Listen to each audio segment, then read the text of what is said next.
And here we are on Atlantis Spaceship, and at the 8 o'clock position, we have our blue Terran player from Evil Geniuses. It is PuMa, and his opponent over at the 12 o'clock position from Team Liquid, our purple Zerg player, Sheth. And we have yet another TBC on our hands, but on a very large 2-player map. Yeah, and this is actually, I find it an interesting map. There's a lot of cool positional plays. There's those middle bases which have the extra rich gas, so they're like almost double gas bases there in the middle that everyone wants to take.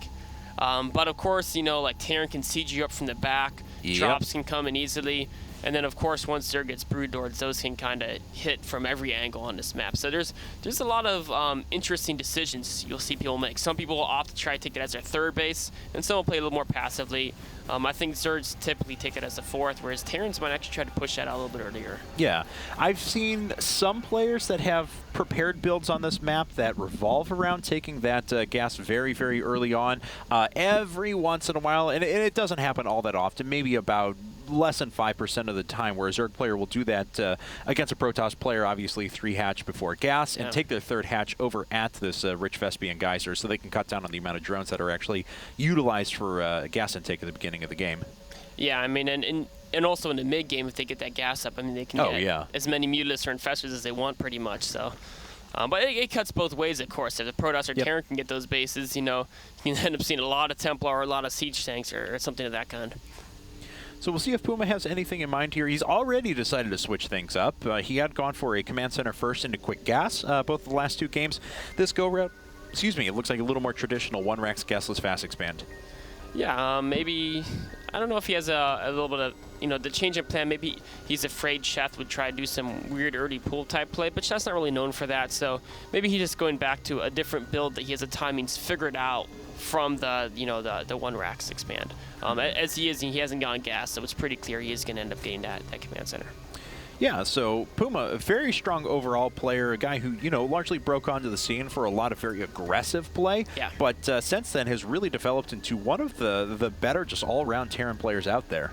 Oh yeah, I mean, one thing when he first broke out, people were saying, oh, he's not so great at always keeping up with his SCV production. But in that last game on Daybreak, I mean, we saw he was losing 19 SCVs, and he was still at like 75 SCVs when TLO was at 75 drones. I mean, he was cranking them out the whole game. His macro was just really, really strong, and that was what won him that last game for him. I mean, those harasses went, you know, back and forth. Some of them went his way, some of them went TLO's.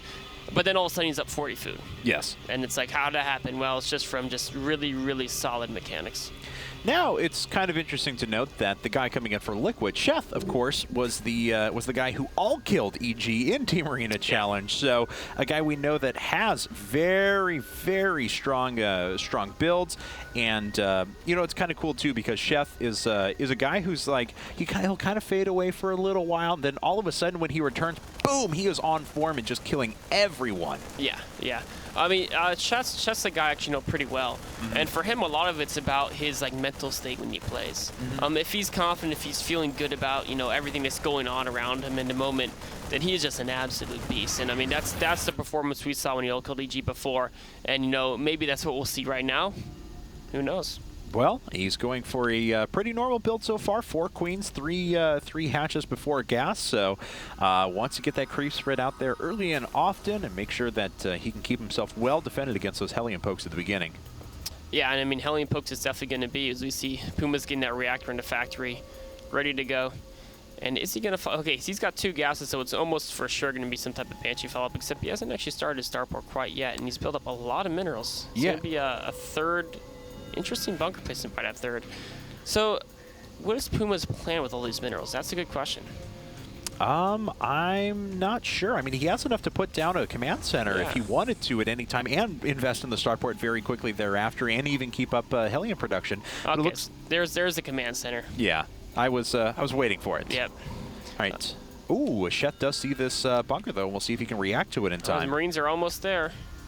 They're trucking along the right side of the map, or those are Marines. Oh, 2nd bunker too, and you know, this could be really, really bad for Sheth. I mean, this position is going to be, even if he does save this hatchery, it's going to be very expensive. Whereas, I mean, 4 Marines and 2 bunkers is just like nothing to PuMa, right?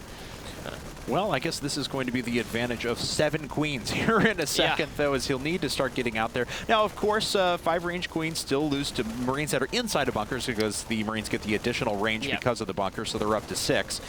So it's still a very difficult position for the queens just to even be able to assault a little bit. Oh, and he's just focusing that hatch. If you notice that when the queen popped out, the Marines still stayed on the hatchery. I think he figures that there are enough queens, the bunker's going to dive. He's going to just try to kill the hatchery before it dies. And is he completely going after it still? Yes, he is. Actually jumps over to the other bunker, still continuing to focus that down at the moment. Going for the Zerglings, which may be an interesting move because Zerglings do such high DPS. If you can kill them first, then you'll have a lot more life left in the bunker. And looks like he was actually starting to poke away at a couple of... Oh, he was actually running through with some Hellions off to the side, but that was even intercepted by Sheth as well. So Sheth has actually done a remarkable job of defending so far with his 8 queens now. This is a lot of queens then. Thank you, in control, yes. Just in case we didn't notice it, you know? Yes. This is almost reminiscent of Fitzy here, who's this American player who's really well known for his Zerg versus Terran being that he just makes a ton of queens. And then he carries them into the late game. He'll have an army that's like 6-7 Broodlords instead of 20 Broodlords. But those 6-7 each have like 10 lives, so it's really like 60 Broodlords. It's just... You'll see these armies are just like 20 Vikings just shooting and just nothing ever dies just because there's literally like 100 transfusions at his disposal. So is Sheth gonna, is he gonna keep producing queens? Is he gonna try to go for that late game, or was it just a reaction to try to deal with those bunkers and defend a Hellion Ras at the same time? Well, we'll find out here in just a bit. He hasn't given us an inclination of his tech quite yet. Of course, everything's been set back by a couple of minutes on Sheth's side here. He still has a very decent economy, don't get me wrong. He did have to build a few extra Zerglings. Yeah, that's absolutely right. So, I mean, he's at 60 workers, wishes he was a little bit higher than that. Of course, this did set PuMa back just ever so slightly, but it gave him the time to invest into his infrastructure. And as we can see, as some Hellions are trying to make their way up now to do some damage. There's a lot of drones here ready to die. A nice pull. The Zerglings come in just in time to block those Hellions from going after those drones. Are any of the Hellions going to escape? There's one trying to escape. Nope, Spinecrow has something else to say about that. Bye-bye. All right, Layer Tech, Roach Warren on the way with an additional 10, now 11 workers. So the drone count is going to get decently high. He's doing a nice job of getting active creep tumors out there, and I'm sure those will start spreading momentarily. But, yeah, I mean, PuMa, though, does have a very well-developed infrastructure at this point. He has his 3rd orbital command already done, but he's going right back into pumping out a ton of Hellions again. And Sheth did get an overlord into that main. He did see 2 barracks, 3 reactors.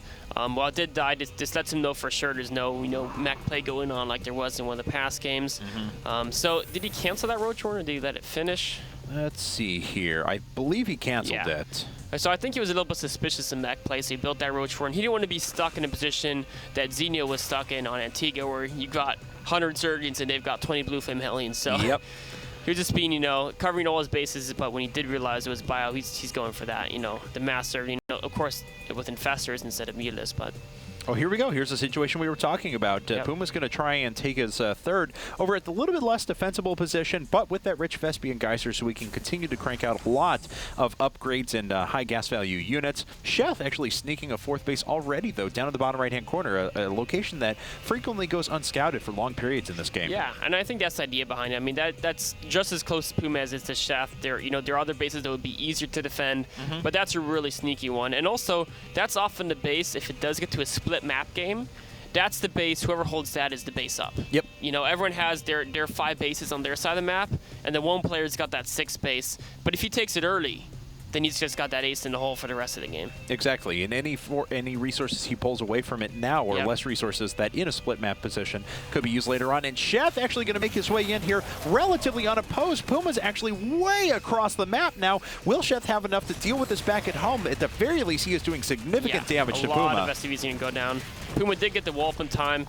Runs and snipes at 3rd of Sheth, but not much damage besides that 3rd snipe, and he's going to lose a lot of SCVs here. Oh, and they are all trapped. Unfortunately, not mineral walking their way out or anything. They are just going to get surrounded. There we go, finally making their way out. A Queen goes down. I'm sorry, not the Queen. A Siege Tank goes down as well, but now the SCVs are just under such fire. Sheth has already killed 21 workers. Yeah, and I mean, and he gets a surround on this army there, trading very efficient. I mean, he will escape, but anytime you can trade Zerglings for bio in a fairly efficient manner, that's a good trade, especially when you have so much more common than your opponent as in Sheth's position right now. Sheth may just actually outright win the game here in a second. I mean, oh, the wall's down. Oh no, and all the SCVs get torched again. PuMa just kind of a little bit caught with his pants down here. Unfortunately, the lean run by. Look at that purple line going down to that's it. GG. Wow. Okay, well, Sheth certainly does his job. That's our shortest game we've had so far. Yep. And ties it up 2-2. So